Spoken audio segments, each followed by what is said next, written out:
Greetings. It's me, Bradley. I'm the weird guy.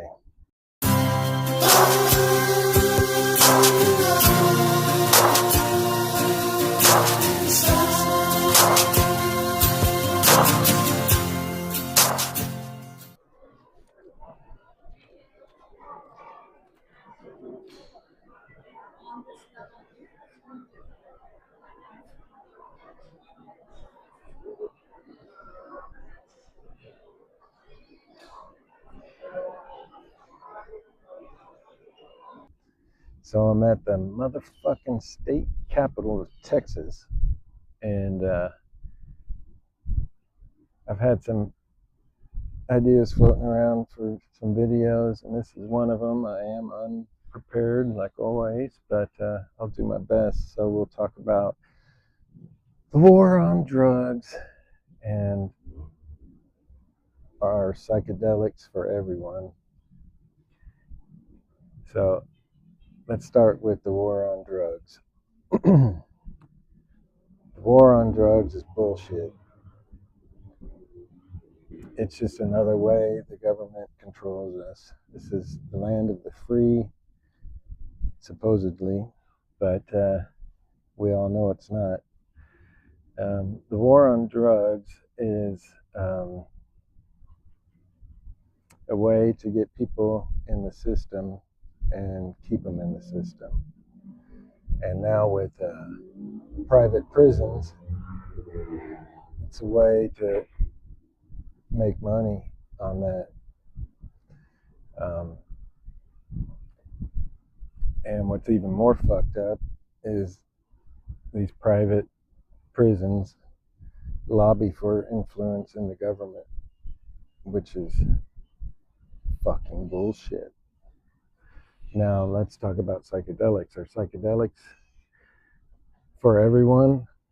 Let's wait on an answer on that. Should psychedelics be legal? Definitely.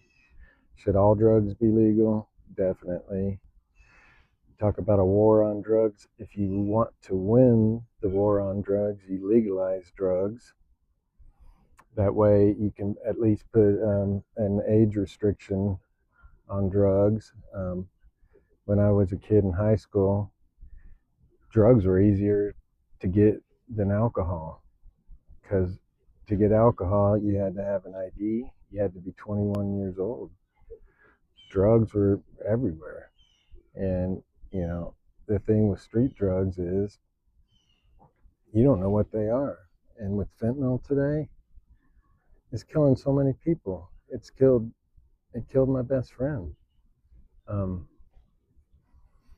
So if you legalize drugs, you manufacture them correctly, you label them correctly, people know what they're getting, there's going to be way less overdoses. You tax drugs, and you use that money for PSAs, educating people, and rehabilitation. You don't put people in prison for a disease. Now, are psychedelics for everyone?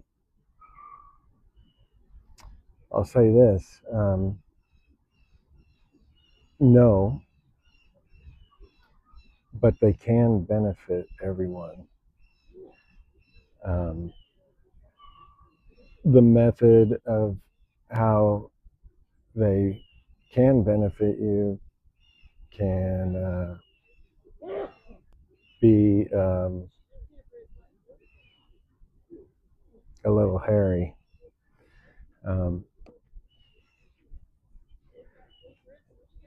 People with mental illness, schizophrenia, can have some bad times on psychedelics. So I don't think everyone should be taking psychedelics, but I think they can benefit everyone. The lessons they teach can be very harsh. Psychedelics are like a mirror to your soul, and sometimes you don't like what you see, and there's a lot of work to be done with certain individuals, and sometimes psychedelics will kick them in the ass. I'll tell a story. So when I was a teenager, 18, 19, 20 years old, I used to sell L.S.D. And one day, me and my friend, uh, we got a hold of some strong acid. It was some Osley triple dipped on white blotter, and my friend, he wasn't very experienced with psychedelics, but I mean, he tripped a few times. But we were at my apartment, and we took three hits each, and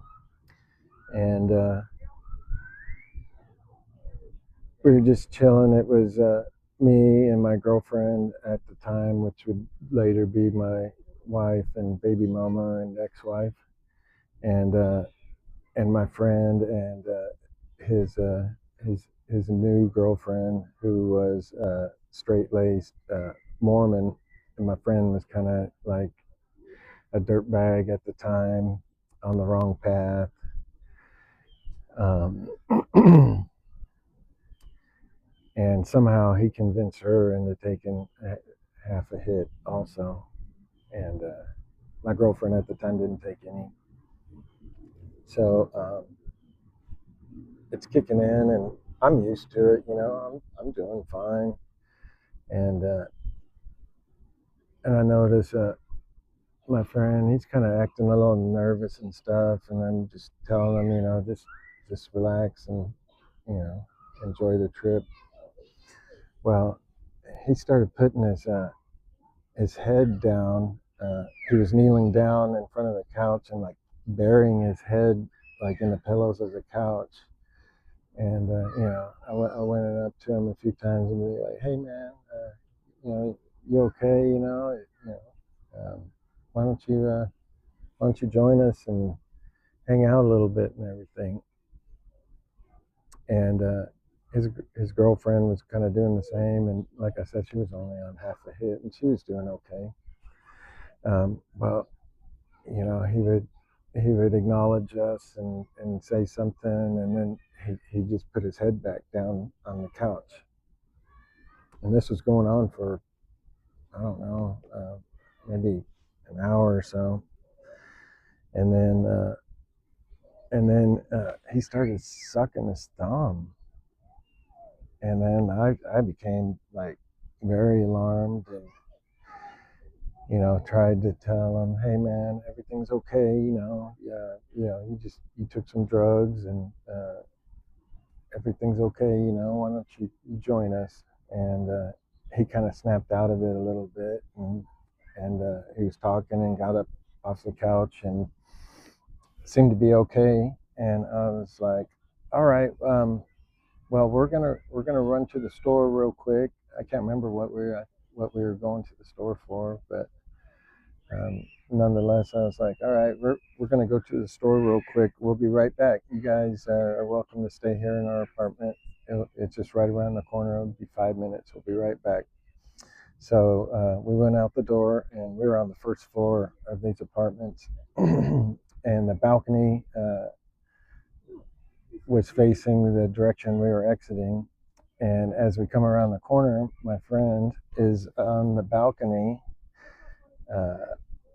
climbing up on the ledge and saying, I'm gonna jump, I'm gonna do it," which was hilarious because the drop was probably like only 8 feet, and there was a bunch of like cushy grass right below him. He would have not even sprained an ankle. But I went back upstairs and tried to calm him down, and I'm like, "Hey man, what's going on? And he's like, "Man, I know you guys are planning on killing me. You know, I know you're gonna do it. You're gonna kill me. And I was like, Trey, relax, man. It's me. It's Bradley. I'm your friend. I'm not gonna kill you, man. We took some acid. You're freaking out a little bit. You need to change your thoughts to positive thoughts. Everything's gonna be okay. And I kind of talked him down. He's like, oh, okay, all right. And then he went back to the couch and put his head down and started sucking his thumb again. Well, shit. Okay, so I'm just kind of sitting there babysitting him for a while, and I don't know how much time passed, but I got him up off the couch again and kind of talked him down, and he got up and we went downstairs outside and we started walking around. He thought he was in a completely different area. He thought he was down on the drag, and so he thought he was doing his dirtbag thing that he was doing at the time. He thought he was out selling drugs on the drag, and yeah, that was pretty interesting. And I took the same amount as him. I'm tripping balls, but I'm fine, you know. And I just kind of ignore that and just kind of go with his trip because he's not freaking out right now, and just kind of ignored it. And then we walked around for a little bit, and he was acting calm, and we went back upstairs, and he went back to the couch, kneeled down, and buried his head in those pillows again, and started sucking his thumb again. Well, I don't know how much time passed. Quite a bit of time he was doing that, non-responsive, and we were just kind of sitting around him, in the group, and just keeping an eye on him. And suddenly he just popped up and said, he pulled his thumb out of his mouth. He popped up and said, it's time to fly a kite. I'm going to another country.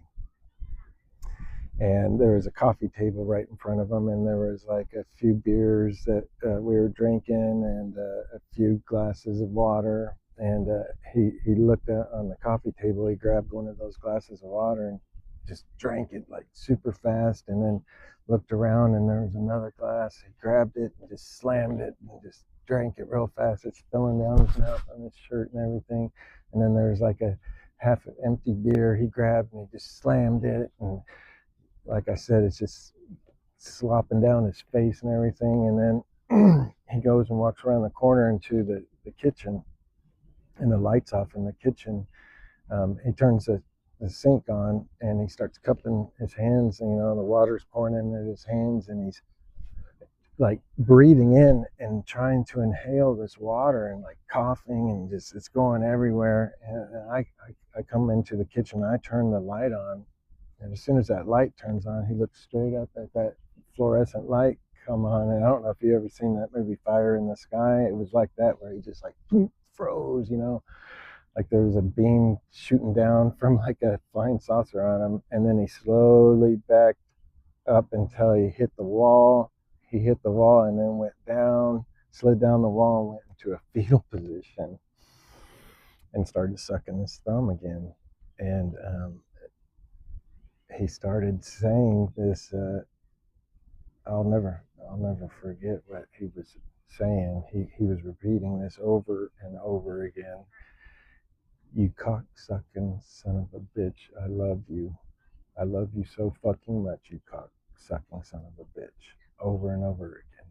I love you so fucking much, you cock-sucking son of a bitch. Repetitive, just like in a feedback loop, just saying it over and over again.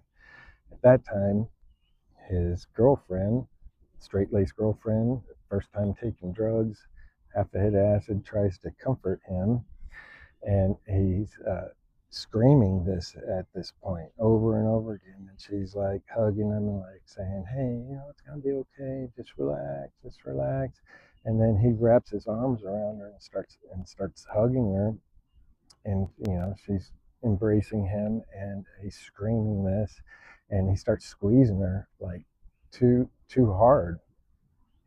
and she's like, stop, stop, stop. And she tries to slip out of this embrace, and he gets his arms around her neck as he's screaming this at the top of his lungs, and he starts choking her. He has no idea what he's doing, um, and she starts screaming, and I'm like right there watching this, and she's screaming. She's trying to wiggle loose. She can't get loose, and then he gets even a tighter hold, and she stops screaming. He's asphyxiating her, um, unaware of what's going on. And at that time, you know, I had to take action, and I just started, you know, punching him in the face as hard as I could. And you know, I was probably about 180 pounds or so, and he was probably like a buck 10. He was a little guy, maybe a buck 20 tops. And I'm hitting him as hard as I can in the face, and it is not affecting him. It's just making him scream that mantra over and over again, even louder. And she's not making a sound because she's being choked to death, and nothing is affecting him. I'm just connecting, like he's not even trying to dodge it, just right in the face, over and over and over, probably 20, 30 times. It's in its face, and then he kind of stands up, and I'm punching him. I start punching him, you know, in the ribs, you know, anything I can. Finally, I punch him like right, like in the kidney, like back here, and it knocked the breath out of him. And at that time, uh, she got loose, and we had, and then he's freaking the fuck out, looking around, panicking, and there we had, you know, some of those butcher knives in a block on the counter, and I'm like, oh shit, he's gonna get a hold of those. So I grab him, I tackle him, I get him down to the ground, and he's flopping around like a fish, man. He knocked out like the baseboards of the fucking kitchen. He dented the fucking all the appliances up, and I'm like, call 911, you know. It's like, what the fuck, you know. And I'm, like I said, I'm on the same amount as him. I'm tripping, but at this time I'm not. Like, I'm just like, my adrenaline's going. It's like I haven't taken anything. But yeah, I'm holding him down, and then he's flopping around. He gets loose, and then he stands up, and I get behind him, and I have him like in a full Nelson, you know, with his arms like this, and I'm like right behind his neck, just locked, you know, and I'm worried about him getting those fucking knives or something. And he just goes, "Rah," and just breaks loose of that fucking hold that I had on him. And around that time, I mean, this is happening for a while, enough for, I mean, we're still scuffling when the cops come in the door. So, I mean, it had to have been like, shit, 5 minutes or so, you know, that we're doing this. And this big old cop comes in, and it takes me and the cop to get him in handcuffs. And the EMS comes, it's crazy, and he's screaming that mantra over and over again at the top of his fucking lungs. I love you so fucking much, you cocksucking son of a bitch, over and over and over again, just fucking screaming it, man. There's ambulances outside, cops outside, their lights are on, all the fucking neighbors are out. I'm like, Jesus fucking Christ. And then they bring in the fucking gurney. They strap him to this fucking gurney. I'll never forget it. You know, they have his head strapped down, his arms are strapped down, his legs are strapped down, and he's screaming that fucking mantra as loud as he can. And like a piece of furniture, they're trying to get him out that fucking front door. And like, you know how couches are, sometimes you have to do that. And you know, there's this fucking person on the gurney screaming that as loud as I can. I'll never forget it. It was kind of funny, but not, you know. So yeah, they haul him off to the hospital, and things calm down. The cops leave, and we're just kind of sitting there like, shit. And then I'm like, fuck, I think I may have broke my hand. And then his girlfriend is like, I think my head's fucked up. And she had this big old fucking lump on her head. And I didn't realize it when I was trying to get her free. punching his face. I clobbered her with one or two, and she had a big old knot on her head. And it's the first time she's on acid, and she's like fucking wondering if she's got brain damage or something. So we end up going to the hospital too. They check her out. She's fine. Her parents show up. And they X-ray my hand. My hand's okay, but yeah, her parents, met me, and that was fucking awkward. But they thanked me, and I apologized for what happened. And we go back home, and we're like sitting around, and we're like, well, I guess Trey's gonna be a vegetable now. I don't think he's coming back from that. Because all the literature back then, about psychedelics was pretty scary.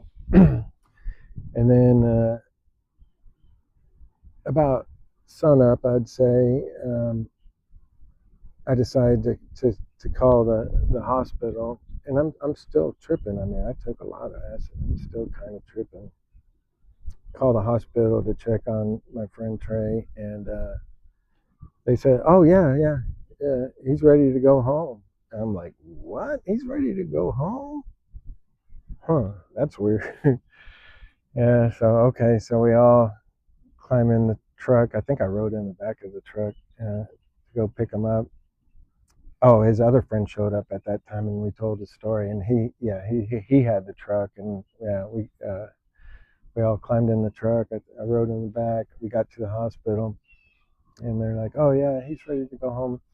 I'll never forget it. Those automatic doors, that open up like that. Um, I'm still tripping, and it's like in my memory, it almost seemed like a rock show. Like these doors are just slowly opening, like in slow motion, and you can almost imagine like a fog machine and like smoke coming out. I don't think it's really how it was, but it's kind of how it is in my memory. And then my friend Trey comes walking shirtless. He's got bruises all over his face, all over his body. Skinny guy, tiny guy, and he's just walking just like he normally is. And he's like, "Hey, what's up?" And I was like, "What's up with you?" I said, and he goes, "What happened?" He had no recollection of any of that.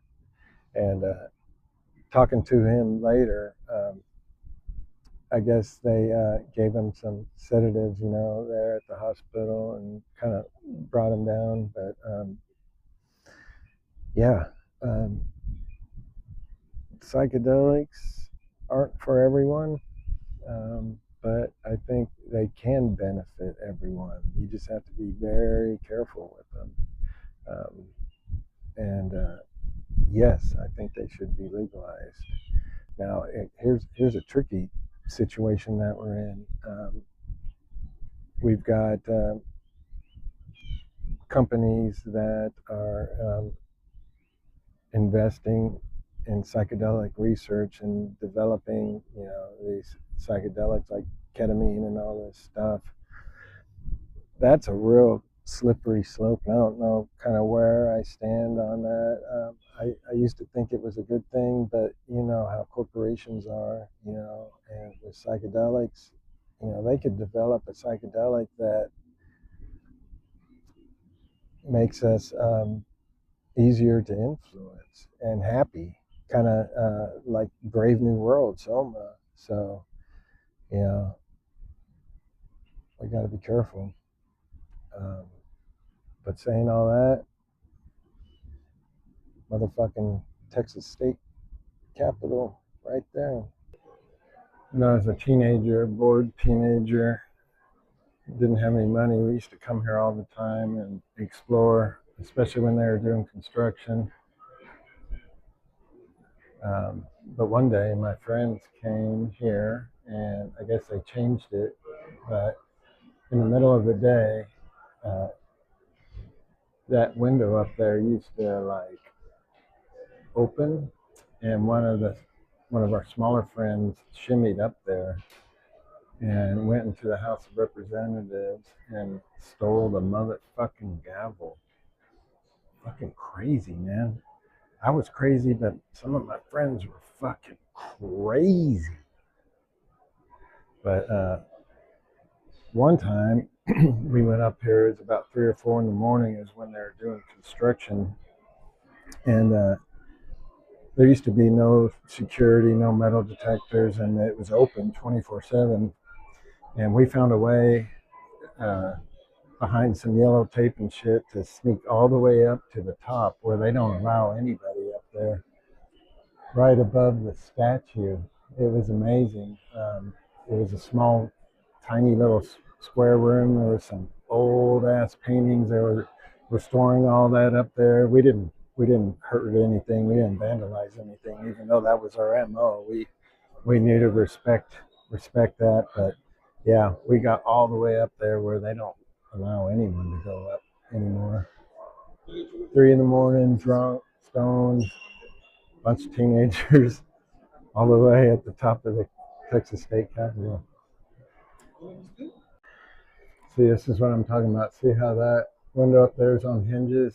That's how it used to be on the House of Representatives and the Senate, and that's how they snuck in there. They just held this smaller guy up. He climbed up on another guy, and he opened that shit up and went right in, stole the motherfucking gavel. And yeah, we had it at the house that we partied at and everything, and it eventually got chewed up by the dog. Humans of the earth, we are all one. Love one another.